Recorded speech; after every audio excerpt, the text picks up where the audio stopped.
Associated complications లేవు. ఇక్కడ చూడండి, దీన్ని టెలి రోబోటిక్ సర్జరీ అంటారు. మా బాస్ ఇక్కడ కూర్చున్నాడండి, ఆయన చూస్తుంటారు. ఉదాహరణకు మనం ఇక్కడ ఉన్నాం, ఎవరు ఆపరేట్ చేస్తున్నాం అనుకుందాం. ఎక్కడైనా యుద్ధం జరుగుతున్న సందర్భంలో సోల్జర్స్ ఇంజూరీ అయినప్పుడు మెయిన్ సర్జన్స్ అందరూ పెద్ద పెద్ద ఇన్స్టిట్యూట్లో ఉంటారు.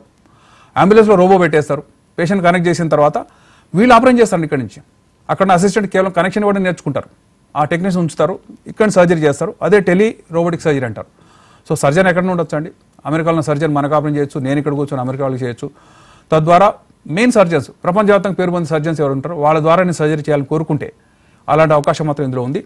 చేసినటువంటి ఈ సర్జరీలో ఏ స్టేజ్లో అయినా సరే, అక్కడ సర్జన్స్ కూడా ఉంటారండి, ఏ స్టేజ్లో అయినా సరే he can interrupt them or he can guide them. దాన్ని టెలి మెంటోరింగ్ అంటారు. కాబట్టి ఈ గొప్ప టెక్నాలజీ సర్జన్ దగ్గరికి వెళ్ళి చేసుకునేటువంటి లేదు. అమెరికాకు పోయి సర్జరీ చేసుకున్నామని కొంతమంది చెప్తారండి, ఇప్పుడు అవసరం లేదు. ఇక్కడ కూర్చొని కూడా చేయడానికి అవకాశం ఉంది. కాబట్టి robotic surgery is here to stay. ఇది ఒక అద్భుతం. మా జనరేషన్ మేము చేయగలుగుతున్నాము, మా తరంలో ఇది వచ్చింది అంటే ఇట్స్ ఎ గ్రేట్ థింగ్.